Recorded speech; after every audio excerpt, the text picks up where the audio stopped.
Caríssimos irmãos, a liturgia de hoje, dessa solenidade, nos convida a olharmos para a Virgem Maria, nos convida a olharmos para o exemplo e para o testemunho dessa menina de 17 anos, e que de repente Deus pede autorização para ela para começar o seu grande projeto de amor. Deus vai procurar Maria na periferia da Galileia, ou melhor, na periferia da Judéia, numa aldeia chamada Nazaré.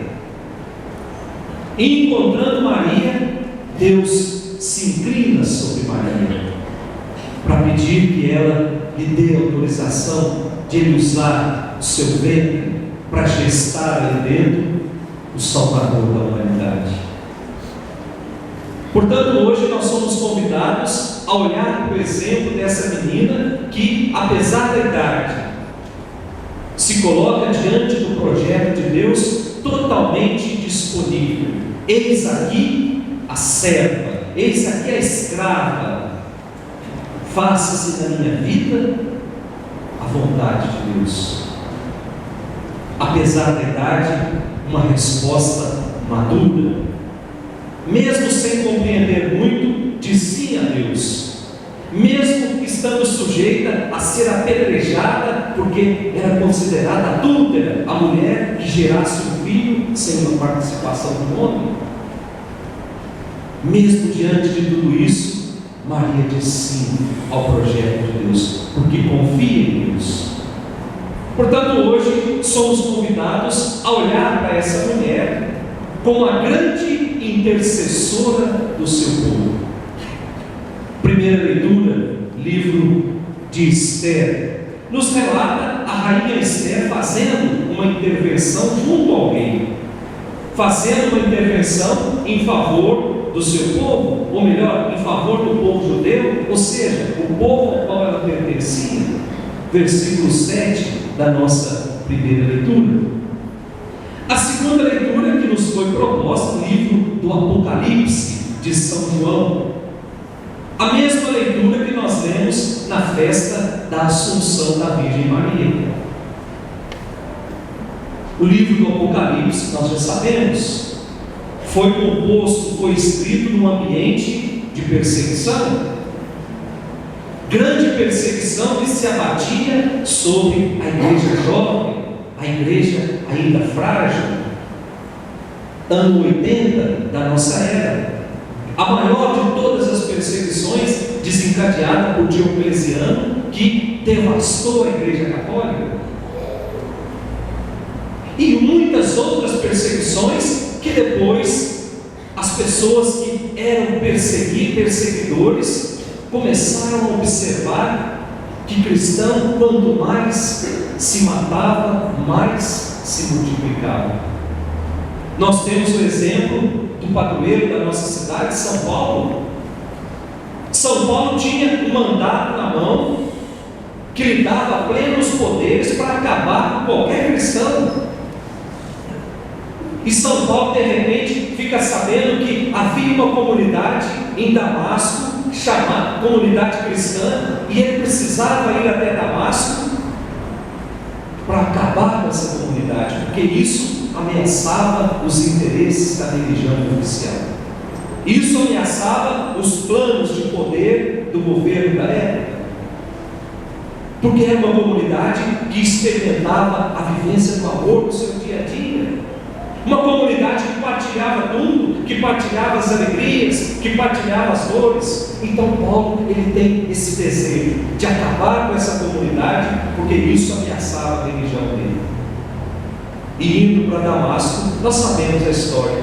Paulo se encontra com Jesus, no mesmo tempo em que foi escrito o livro do Apocalipse.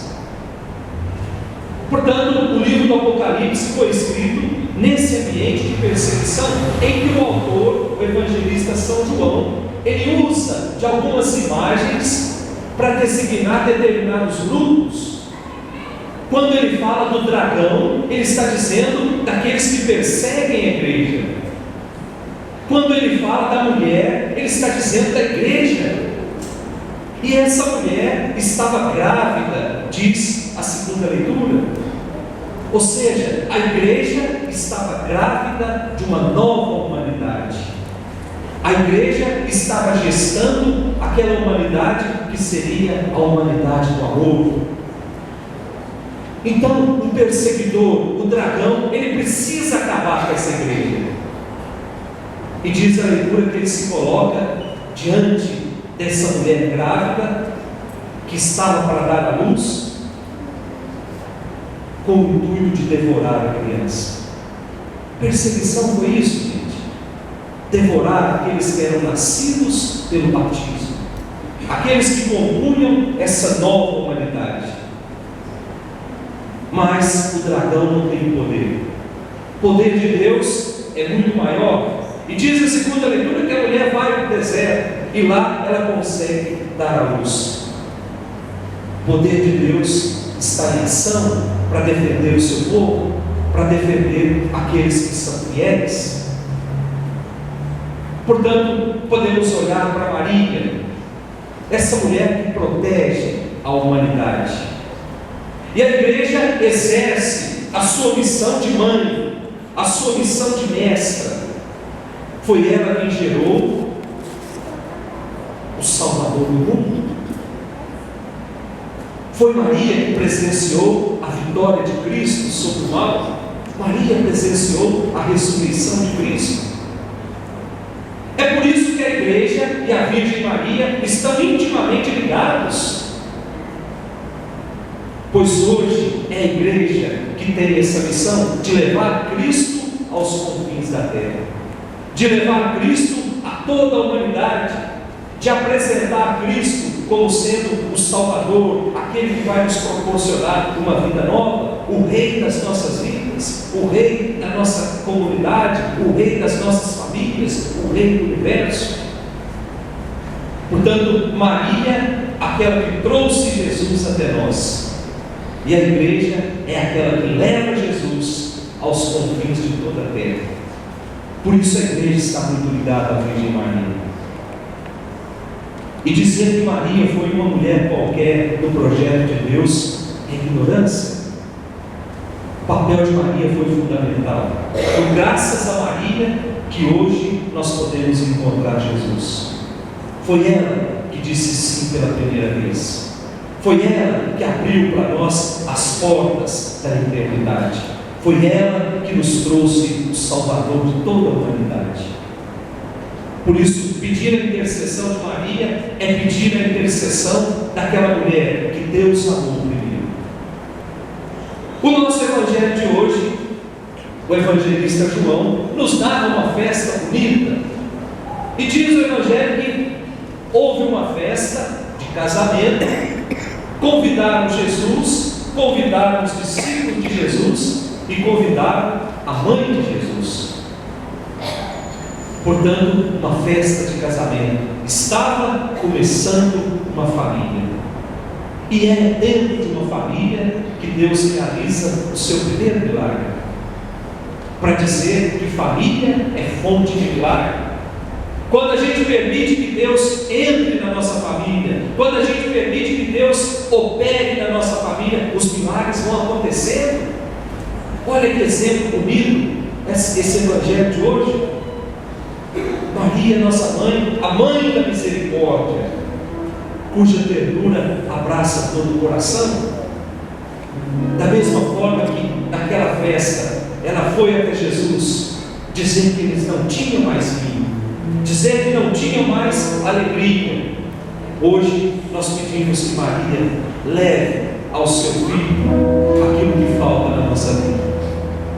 Quantas vidas falta a alegria? Quantas vidas falta a misericórdia? E Maria vem dizer: façam tudo que Ele nos disser. Será que na nossa vida nós estamos fazendo tudo que Jesus nos disse?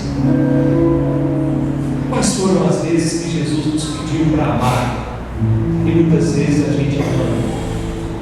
pediu para perdoar, e muitas vezes a gente não perdoa, pediu para estarmos sempre a serviço, fazendo da nossa vida um dom gratuito para o outro, e muitas vezes a gente vive o egoísmo. Hoje Maria torna a nos dizer: façam tudo que Ele nos disser. Não façam o que eu nos disser, façam o que Ele nos disser. É Ele que vai nos salvar, é Ele que vai nos dar a vitória, é Ele que vai nos levar para o céu. Portanto, é preciso fazer o que Jesus nos pede. Depois, houve um grande milagre.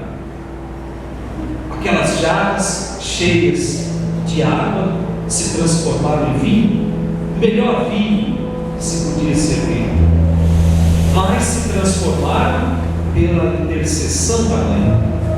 A mãe pede, o filho atende, e o milagre acontece. Por isso, caríssimos irmãos, hoje nos falta o vinho da alegria.